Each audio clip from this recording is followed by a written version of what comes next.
Time to talk NBA Summer League. Break down the best bets and DFS plays for tonight's 6-game NBA Summer League slate. Let's do it. How about a high-priced DFS play that you're interested in, Julian? Peyton Pritchard's the highest-priced guy on this slate. He will cost you $9,100.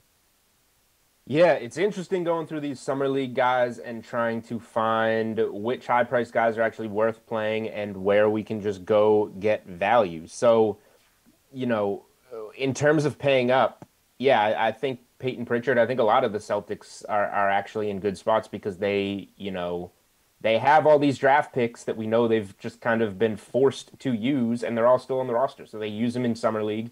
The Celtics generally have a good Summer League squad. So I think paying up for Peyton Pritchard makes sense, but just more value, you can go down to like a Romeo Langford. You can get a scorer like Carson Edwards for even cheaper. One of my favorite plays on the slate, this is a guy that we were talking about before the show, or that I was talking about with Nick and Kenny, and I know it's going to be a popular answer, is Alperen Sengun. We talked about him on this show for the draft props. We said he was going to go under. He got steamed up. His draft prop got bet down from 14.5 to 11.5. And of course, he slips way down to the Rockets. I don't know why. But look at his Summer League debut against Cleveland, who has a very capable big in Mobley. Kenny's laughing. I'm like stealing his guy, right? We're doing high-priced options. Yeah, I don't want to spend high price. This is the value question, not the... There's a value question? He's not right, Julian. Yeah, we're doing value next. This is high-priced. He's $5,600. This is not high-priced. All right, good. I don't want to spend up. I'll build balanced from the middle. Sengun, 15 points, 15 boards in 27 minutes. This is against Evan Mobley in Summer League. Kenny's pissed. Now he's pissing me off. Well, look, you can take my guy, it's fine, but at least do it in the appropriate segment. You always make fun of me for doing But you were going, Kenny, Julian knows that you were going to go first when I asked about value plays. That's true. That's true. He definitely did. Yeah. Didn't even cross my mind. I'm too dumb to think of things like that. Just like I'm dumb enough to play a value play as my high price guy. I was laughing because the lower third said your favorite high priced option, and you were talking about this guy. I don't look at the lower thirds. There's not a lot of guys.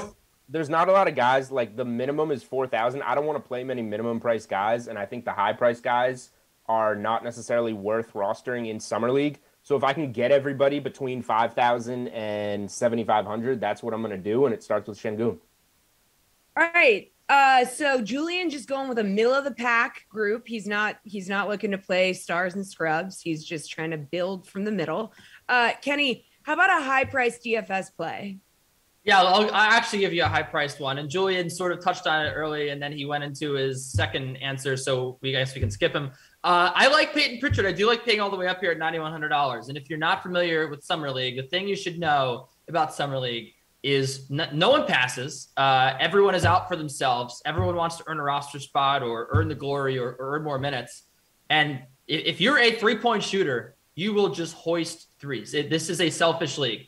Peyton Pritchard took 18 three-pointers in his first game. 15 three-pointers. He hit 7. He hit 18 shots. I don't need the peanut gallery chiming in here. He scored 23 points. He added the 5 rebounds. If you would answer the right question, I wouldn't have interrupted. 5 rebounds, 5 assists. He played 31 minutes. This is a guy that's just going to continue to put up the shots. And this is a guy that is also one of the best three-point shot makers, in the last couple of draft classes. I think, especially in Summer League, I think this is a guy that's going to continue to shoot the three well. He'll at least hit 6 threes, I think, here again, with the sheer volume of shots he's taking. You can't ignore him. He's worth paying up for, especially, with so much unknown up here in the high-priced area. All right, Nick, we haven't heard from you yet. A high-priced DFS play that you're looking at tonight.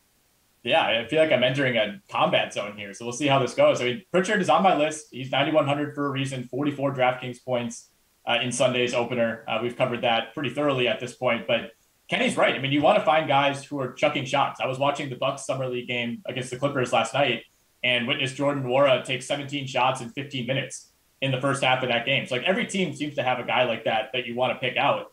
But you can also target more well-rounded players like Patrick Williams at 8,900. 15 points, 12 rebounds, 3 assists in 35 minutes. These are 40-minute games, so 35 is a ton of minutes. in the Bulls opener the other day. If you want a piece of the Cade Cunningham versus Jalen Green showdown, you can get Cade at 8,800. You can get Green at 8,000.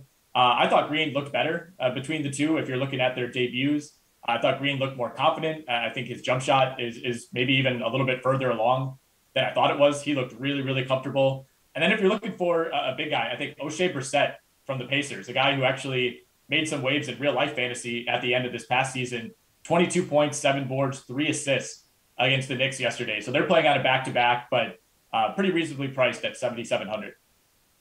All right, we've covered the high price guys, and we've a little bit covered this question too. Kenny, a value DFS play, what would you like to expand on?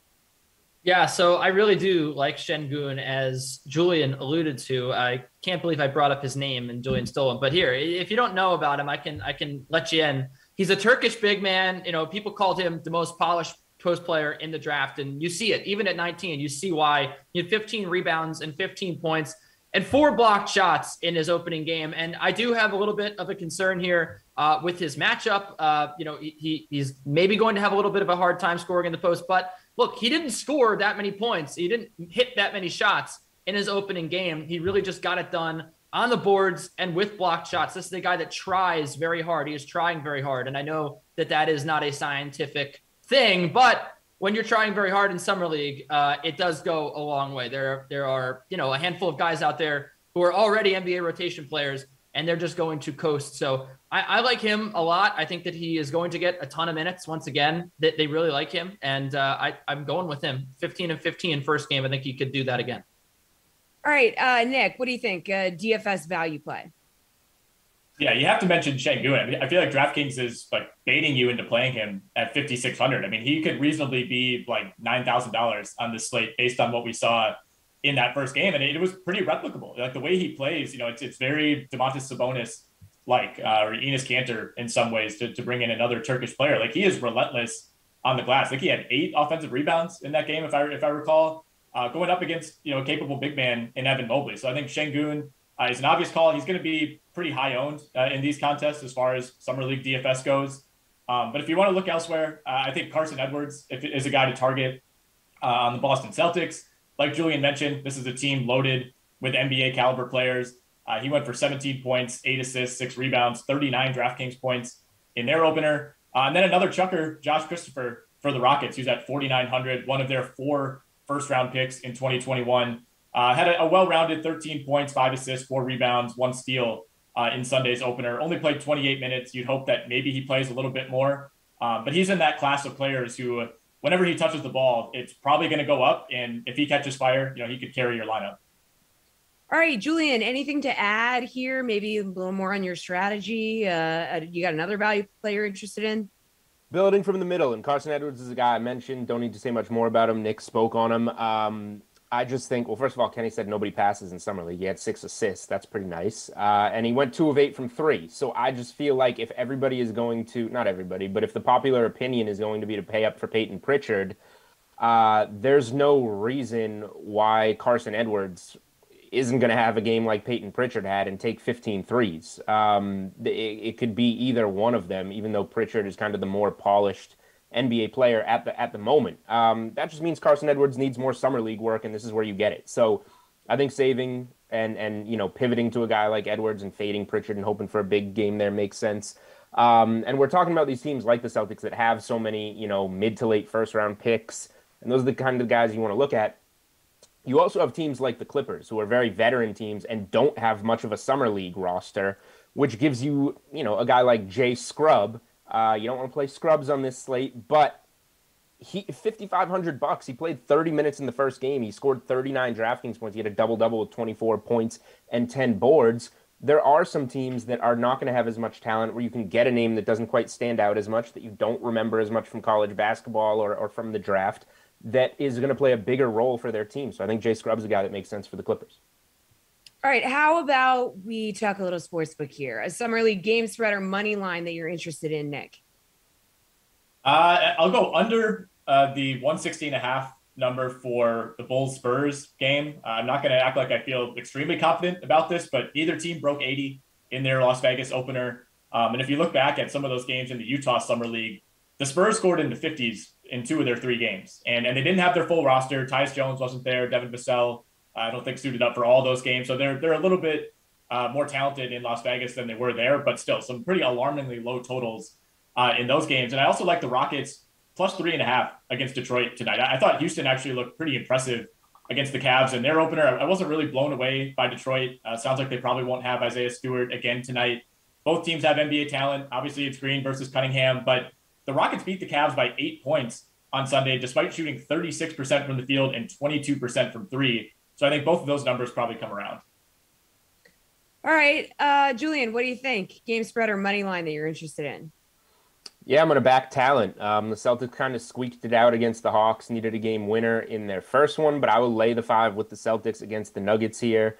Bol looked decent in the opener for Denver, but then you go down the rest of the roster. I'm not sure. I haven't seen necessarily if Marcus Howard, a good shooter, is going to be on the floor for Denver. He's on the roster. He didn't play the first game.